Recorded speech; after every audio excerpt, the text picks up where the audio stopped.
Hi hello ಎಲ್ಲರಿಗೂ ನಮಸ್ಕಾರ ಗೆಳೆಯರೆ. ಸ್ನೇಹಿತರೆ, ಇಲ್ಲಿ ಗ್ರಾಮ ಲೆಕ್ಕಾಧಿಕಾರಿಗಳು ಮತ್ತು ಸುಮಾರು 1384 ಹುದ್ದೆಗಳಿಗೆ ಇಂದಿನಿಂದ ಅರ್ಜಿಯನ್ನು ಸಲ್ಲಿಸ್ಬೋದಾಗಿದೆ. 384 ಪ್ರೊಬೇಷನರಿ ಹುದ್ದೆಗಳಿಗೆ ಇಲ್ಲಿ KPSCಯಿಂದ ನೇಮಕಾತಿಯನ್ನು ಮಾಡ್ಕೊಳ್ತಾ ಇದ್ದಾರೆ. 1000 ಗ್ರಾಮ ಲೆಕ್ಕ ಅಧಿಕಾರಿ ಹುದ್ದೆಗಳಿಗೆ KEAಯಿಂದ ನೇಮಕಾತಿಗೆ ಇಲ್ಲಿ ಅರ್ಜಿಯನ್ನು ಸಲ್ಲಿಸಲು ಏಪ್ರಿಲ್ 3ನೇ ತಾರೀಕು ಕೊನೆಯ ದಿನಾಂಕ ಆಗಿರುತ್ತೆ. ಅಂದರೆ ಇವತ್ತಿಂದ ನಿಮಗೆ ಈ ಒಂದು ಹುದ್ದೆಗಳಿಗೆ ಅರ್ಜಿಯನ್ನು ಹಾಕ್ಬೋದಾಗಿದೆ.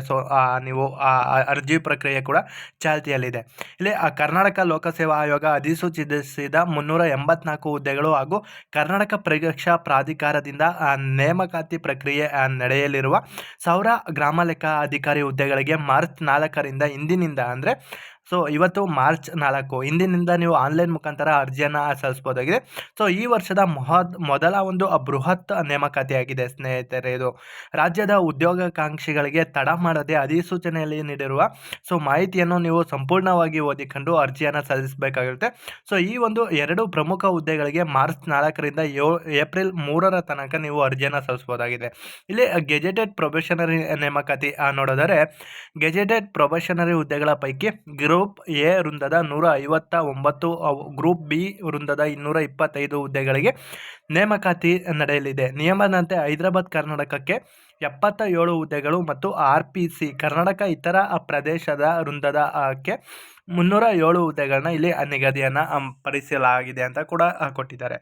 ಇಲ್ಲಿ ಅರ್ಹತೆ ನೋಡಿದ್ರೆ ಯಾವುದಾದ್ರೂ ಒಂದು ಸ್ನಾತಕೋತ್ತರ ಪದವಿಯನ್ನು ಪಡೆದಿರಬೇಕಾಗುತ್ತೆ. ಇಲ್ಲಿ ಇದಕ್ಕೆ ತತ್ಸಮಾನ ಪದವಿ ಪಡೆದಿದ್ದಿರೋರು ನೀವು ಅರ್ಜಿಯನ್ನು ಸಲ್ಲಿಸಬಹುದಾಗಿದೆ. ಆದರೆ ಪ್ರೊಬೇಷನರಿ ಹುದ್ದೆಗಳಿಗೆ ಮಾತ್ರ ನಿಮಗೆ ಅರ್ಜಿ ಶುಲ್ಕ 600 ರೂಪಾಯಿ ಇರುತ್ತೆ. ಪ್ರವರ್ಗ 2A 2B 3A 3B ಅವರಿಗೆ 300 ರೂಪಾಯಿ ಇರುತ್ತೆ. ಮಾಜಿ ಸೈನಿಕ ಅಭ್ಯರ್ಥಿ ಹಾಗೂ ವಿಕಲಚೇತನ ಅಭ್ಯರ್ಥಿಗಳಿಗೆ ಯಾವುದೇ ಒಂದು ಶುಲ್ಕ ಇರುವುದಿಲ್ಲ. ಮಾಜಿ ಸೈನಿಕ ಅಭ್ಯರ್ಥಿಗಳಿಗೆ 50 ರೂಪಾಯಿ ಇರುತ್ತೆ. ನೀವು ಈ ಒಂದು 2 ಹುದ್ದೆಗಳಿಗೆ ಅರ್ಜಿಯನ್ನು ಸಲ್ಲಿಸಬೇಕಾದ್ರೆ ಅರ್ಜಿ ಸಲ್ಲಿಸುವ ಸಂದರ್ಭದಲ್ಲಿ ವಿಳಾಸ, ಪ್ರವರ್ಗ, ತಂದೆ ತಾಯಿ ಹೆಸರು, ವಿದ್ಯಾರ್ಹತೆ ಮತ್ತಿತರ ವಿಷಯಗಳನ್ನು ತಪ್ಪಾಗಿ ನಮೂದಿಸಿದರೆ ನೀವು ಈ ಮಾಹಿತಿಗಳನ್ನು ಬದಲಾವಣೆ ಮಾಡುವಂತೆ ಮನವಿ ಸಲ್ಲಿಸುತ್ತಿರುವ ಹಿನ್ನೆಲೆಯಲ್ಲಿ ಆಯೋಗಕ್ಕೆ ಒಂದು ಬಾರಿ ತಂತ್ರಾಂಶದ ಮೂಲಕ ಅರ್ಜಿ ಸಲ್ಲಿಸಿದ ನಂತರ ಆ ಒಂದು ಅರ್ಜಿಯಲ್ಲಿನ ಮಾಹಿತಿಗಳನ್ನು ಬದಲಾವಣೆ ಮಾಡಲು ಸಾಧ್ಯ ಇಲ್ಲ ಅಂತ ಕೊಟ್ಟಿದ್ದಾರೆ. ಸ್ನೇಹಿತರೆ, ನೀವು ಅರ್ಜಿಯನ್ನು ಸಲ್ಲಿಸಬೇಕಾದ್ರೆ ಸೂಕ್ಷ್ಮವಾಗಿ ಗಮನಿಸಿ ಅರ್ಜಿಯನ್ನು ಸಲ್ಲಿಸಿ. ಯಾವುದೇ ರೀತಿ ಒಂದು ತಪ್ಪಾದ ಮಾಹಿತಿಯನ್ನು ಹಾಕಬೇಡಿ. ನೀವು ತಪ್ಪಾದ ಮಾಹಿತಿ ಹಾಕಿ ಒಂದು ಸಲ ಸಬ್ಮಿಟ್ ಕೊಟ್ಟ ಮೇಲೆ ಆ ಒಂದು ಅರ್ಜಿಯನ್ನು ಯಾವುದೇ ಕಾರಣಕ್ಕೂ ಬದಲಾವಣೆಯನ್ನು ಮಾಡೋಕ್ಕೆ ಬರೋಲ್ಲ ಅಂತ ಕೊಟ್ಟಿದ್ದಾರೆ. ಇಲ್ಲಿ ಅಭ್ಯರ್ಥಿಗಳ ನಿಗದಿಪಡಿಸಿದ ದಿನಾಂಕದೊಳಗೆ ಮಾಹಿತಿ ಸರಿಪಡಿಸಿ ನೇರವಾಗಿ ಅರ್ಜಿ ಸಲ್ಲಿಸಲು ಸೂಚಿಸಲಾಗಿದೆ. ಸಂಪೂರ್ಣ ವಿವರಗಳಿಗೆ KPSCಯ ವೆಬ್ಸೈಟ್ಗೆ ನೀವು ಭೇಟಿ ನೀಡಿ ಹೆಚ್ಚಿನ ಮಾಹಿತಿಯನ್ನು ಪಡ್ಕೋಬೋದಾಗಿದೆ ಸ್ನೇಹಿತರೆ. ಅದೇ ರೀತಿ ಇಲ್ಲಿ ಗ್ರಾಮ ಆಡಳಿತ ಹುದ್ದೆಗಳಿಗೆ ನೀವು ದ್ವಿತೀಯ PUC ಅಥವಾ ತತ್ಸಮಾನ ವಿದ್ಯಾರ್ಹತೆ ಹೊಂದಿರುವವರು ಅರ್ಜಿ ಸಲ್ಲಿಸಬಹುದಾಗಿದೆ. ಇಲ್ಲಿ CBSE ಅಥವಾ ICSE ಮಂಡಳಿ ನಡೆಸುವ 12ನೇ ತರಗತಿಯಲ್ಲಿ ನೀವು ಪಾಸ್ ಆಗಿದ್ದರೆ ಈ ಒಂದು ಹುದ್ದೆಗೆ ನೇಮಕಾತಿಯನ್ನು ಹಾಕ್ಬೋದಾಗಿದೆ. 18ರಿಂದ 35 ವರ್ಷದ ಒಳಗಿನ ಅಭ್ಯರ್ಥಿಗಳು ಅರ್ಜಿಯನ್ನು ಸಲ್ಲಿಸಬಹುದಾಗಿದೆ.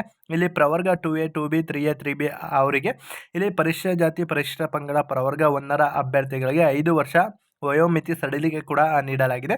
ಇಲ್ಲಿ ಅರ್ಜಿ ಶುಲ್ಕ ನೋಡಿದರೆ ಸಾಮಾನ್ಯ ಅರ್ಹತೆ ಮತ್ತು ಪ್ರವರ್ಗ 2A 2B 3A 3B ಅಭ್ಯರ್ಥಿಗಳಿಗೆ 750 ರೂಪಾಯಿ, ಪರಿಶಿಷ್ಟ ಜಾತಿ ಪರಿಶಿಷ್ಟ ಪಂಗಡ ಪ್ರವರ್ಗ 1 ಮಾಜಿ ಸೈನಿಕ ಅಭ್ಯರ್ಥಿ ಮತ್ತು ವಿಕಲಚೇತನ ಅಭ್ಯರ್ಥಿಗಳಿಗೆ 500 ರೂಪಾಯಿ ಇಲ್ಲಿ ಶುಲ್ಕ ಪಾವತಿಸಲು ಸೂಚಿಸಲಾಗಿದೆ ಅಂತ ಕೊಟ್ಟಿದ್ದಾರೆ ಸ್ನೇಹಿತರೆ. ದಯವಿಟ್ಟು ಯಾವುದಾದರೂ ಒಂದು ನೀವು ಫಿಸಿಕಲ್ ಆಗಿ ಹ್ಯಾಂಡಿಕ್ಯಾಫ್ಟ್ ಆಗಿದ್ದರೆ ಆ ಒಂದು ಹ್ಯಾಂಡಿಕ್ಯಾಫ್ಟ್ ಪತ್ರ ಕೂಡ ನಿಮ್ಮ ಹತ್ರ ಇರಬೇಕಾಗುತ್ತೆ. ಆದ್ದರಿಂದ ದಯವಿಟ್ಟು ನಿಮ್ಮ ಹತ್ರ ಆಲ್ಮೋಸ್ಟ್ ಒರಿಜಿನಲ್ ಡಾಕ್ಯುಮೆಂಟ್ಸ್ ಇದ್ದರೆ ಮಾತ್ರ ಅರ್ಜಿಯನ್ನು ಸಲ್ಲಿಸಿ ಅಂತ ಹೇಳ್ತಾ ಸುಮಾರು 1384 ಹುದ್ದೆಗಳು ಈಗ ಇಂದಿನಿಂದ ಅರ್ಜಿಯನ್ನು ಹಾಕೋಕ್ಕೆ ನಮ್ಮ ಸರ್ಕಾರ ಅರ್ಜಿಯನ್ನು ಆಹ್ವಾನ ಮಾಡಿದೆ.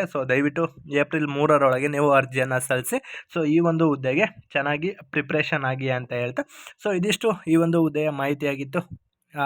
ಮುಂಬರುವ ಹುದ್ದೆಗಳೊಂದಿಗೆ ನಿಮ್ಮೊಂದಿಗೆ ಸಿಗೋಣ ಅಂತ ಹೇಳ್ತಾ ಜೈ ಹಿಂದ್ ಜೈ ಕರ್ನಾಟಕ.